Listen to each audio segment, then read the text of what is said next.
Yeah! What? No, it's not what you... Are you playing Overwatch? What, this? No, this Are is, you playing DPS? Okay, so you see what happened Are was... you playing Reaper? Maybe? To my comrade Archibald. Listen, in all my years of inflicting grief and misery upon those who oppose me, never have I ever been in such a low as I am today. I have circumnavigated every major gameplay loop in Destiny and have come to the frightening revelation that I am bored.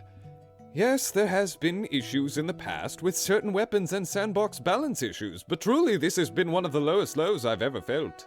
And it seems it's not just me either. Perusing the toxic wasteland of Twitter and YouTube comments, I have dredged up from that barren wasteland multiple people unprompted sharing the same sentiments. People I respect too. Today, I want to take a step back and share some of the issues I believe Destiny 2 is currently facing, and then of course show you a build that may be able to help band-aid the bullet hole of mid-season drought, nay, mid-season famine we are currently facing. Issue number 1, the seasonal model. Listen, I love Ido and Mithrax and Spider as much as every other Guardian, but the flow of content has felt so stifled and so stiffened that it lacks a real sense of life and purpose. Every season drought and gameplay loop is so damn predictable I can almost set a calendar as to when I will be finished grinding the basics, bored, deciding to slow through the grindiest portions for the best loot, like red border weapons and adept weapons, to absolutely bored. And while the redoubled focus on the story and a constant flow of new weapons and perks have done wonders for curing the core repetitive issues of the seasonal model, even the pattern of these weapons themselves provide little in the way of realistically adding to the game in a more meaningful way. This isn't due to the balance of these guns or even their art direction. In fact, both of these have been excellent.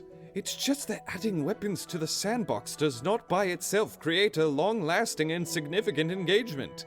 And yes, while hitting this metaphorical bottom may indicate the need to take breaks and play other games, it's rather concerning when the hole seemingly continues to get deeper and deeper, and no one seems to be talking about it. A bit like the age-old analogy of slowly boiling the frog. Except in this case, the boiling water may be a bored player base. Perhaps it's just my own issues with the game. I mean, by the 9, I have played well over 7 years of it. But maybe it's just run its course. But with the unanimity of not just myself noticing this issue, my perspective shifts from one of introspection of my own playtimes and desires to one of the community as a whole. This, of course, is on the backs of my absolute love of this game. I wouldn't bother leveling my attempts at rational criticism on just any run-of-the-mill trash like Call of Duty. I really want to make sure that I stress how good the team at Bungie has done to do what they can with what they have to add to the game in this way, including things like the 3.0 reworks. It's more a matter of the more the room gets filled with space, the more noticeable the elephant in the corner is. What's perhaps more concerning is that there are more and more attempts to assassinate the throne, games that have tried to put flesh to the skeleton that Destiny can provide, and while of course to this day nearly all of them have failed with perhaps the exception of Warframe, someday someone will succeed. Worse still, and this is an issue perhaps exclusive to ghosts of high intellect and class like ourselves, but the players who frequent the PvP playlist have been seemingly treated more and more like the forgotten stepchild of this game. We, apparently, have an audience big enough to influence Bungie to see and meet our needs, which crushes the classic parry of Destiny as a PvE game from the nearsighted nitwits who pretend that they are the only players that matter, yet Bungie ever only seems to meet just needs. And for every issue we do get addressed, new maps, new modes, balance updates, lobby balancing, etc., they seem tone-deaf to the real issues. Good maps. For example, not just disjunction. More than just one mode on a limited access. Lorenz Driver still causing problems a year later. Quitter penalties for a lobby balancing issue. I could go on, but let's get to the rest of these points before you fall asleep. Issue number 2. Core playlist starvation. It feels as though with every new season we are being directed and distracted away from what defines Destiny's main gameplay lists. Crucible, Strikes, public events, and even Gambit. There are of course other main gameplay loops, but regardless, the real issue seems to be that the seasonal activity gets placed front and center, and the rest of the playlist barely picks up the scraps. Perhaps this is from Bungie fearing that players are incapable of seeing the more quality of life changes, and perhaps that it is our own fault for giving them that impression. But even a cursory survey of the audience that loves this game will yield you a result that indicates players would be perfectly fine where there is a season of no new seasonal activities, but a large batch of quality of life and additions to the existing playlists. New Crucible maps, new strikes, new strike modifiers, new Gambit maps, new Crucible game modes, new exotics. Ah, yes. Let's discuss exotics. Issue number 3. Outdated exotics. The subclass 3.0 changes have done a wonderful job breathing new life into old and forgotten about weapons and armor. Yet still many of them suffer from a balance point which dates back to the conception of this game. Armor pieces like Mask of the Quiet One, Foe Tracers, Apotheosis Veil, Sealed Ahamkara Grasps, etc., etc. And weapons like Hardlight, Merciless, Wordline Zero, etc., etc. There have been a few of these weapons that have been addressed, yet many remain. And again, to give credit where it is due, the team at Bungie as a whole has done well when these older items get updated. They often are meaningful enough to put them back on the radar.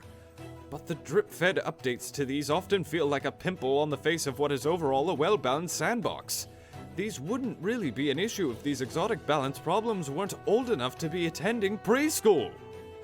I'm sorry. I just think this really became apparent to me when Bungie added a quitting penalty to the casual playlist. Rather than addressing why players are leaving, they're just bolstering their own decision with very little discussion on the matter with the community. It just happened one day and we were told to cope. Anyway, the build. Cerberus is good and I'm tired of pretending it's not. As you have been observing throughout my bleeding heart begging for change in this game, I have tried this build or ideas sibling to it, but didn't land one what I feel is the best structure for this Swiss cheese factory of an auto rifle. But first, what makes me love this weapon so much and why does everyone else seem so indifferent towards it? The Cerberus is a strange weapon. Its damage fall-off is shaped more like a speed bump than it is a line like every other weapon. There is a point in the range of this weapon that is actually slightly better than point blank. This is so the weapon doesn't absolutely delete enemies who are unfortunate enough to be close enough to you to smell the sulfur from your bullets. Like we always say, Archibald, aiming is for poor people, and this weapon might be the king of quantity over quality. When engaging your targets, remember that your true strength lies in the place between sidearm range and shotgun range. Close enough so that more than one barrel peppers your opponent at the same time, but far enough away that you aren't going to be immediately noped from this mortal plane with a single trigger pull. If you are confident your enemy has no immediate counter to your quartet of burr, then you actually want to push towards the enemy rather than away, like this weapon's 360 auto archetype may incline you to believe. As a quick aside before I regale the other portion of this build, remember that unless some major breakthrough occurs, do not ever use the catalyst of this weapon. It's so shockingly bad that I'm not sure it wasn't designed by a drunk chimpanzee at 3 in the morning. And if you are ever in need of longer range, this weapon is still, at its core, a 360 auto, quite possibly the rangiest of all the autos. Even though the damage is reduced due to its well-endowed barrel quantity, your time to kill will only be slightly worse. But you may have noticed this weapon's biggest weakness is its consistency, so this is where the build comes in. Would you be surprised if I told you that this build is well over 2 years old? Back before we were even writing letters to each other. And even back then, the best pairing for this build was, and still is, the Getaway Artists. This amped-up Arxel supplies the much-needed additional damage to allow this weapon's very slightly slower time to kill to suddenly firmly grasp both of its inherent consistency and a superior time to kill. There are a few ways to play this setup. Either A, consume your arc grenade, and dive, dive, dive, like a monkey with an arc cannon! Or play it safely from range, peppering targets from the safety of your team. For both versions, I strongly recommend running both the Arc Soul aspect and the Lightning Surge aspect.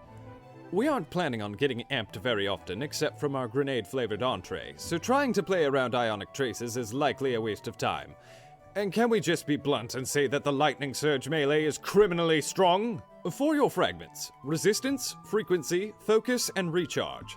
For your armor, I recommend both Grenade Kickstart and Bomber with the seasonal aspect amped up. Lastly, your secondary. Simply put, until Bungie rips grenade launcher swapping from my cold dead, claws, hands, Yeah. Or until my lobbies stop playing like they're being held at gunpoint, I will abuse quick swapping from a grenade launcher shot into my Cerberus for cleanup 110% of the time. Enjoy the hate mail. And, oh! Okay, so I get these comments, and I figured it would be fun to read a few of them. I am going to shit yourself. A threat not to be taken lightly. Remember, kids, winning or losing doesn't matter. Only that you make your opponents cry. Spoken like a true patriot. There is no I in team, but there sure is an M and an E. I feel like we're starting to rub off on the community. Pineapple belongs on pizza as the best topping. I agree. I might pull more of these from our Patreon, but I will also pull some from the comments section, so make sure to leave some below. Subscribe and stuff. Reginald Cornwall von Skyburner.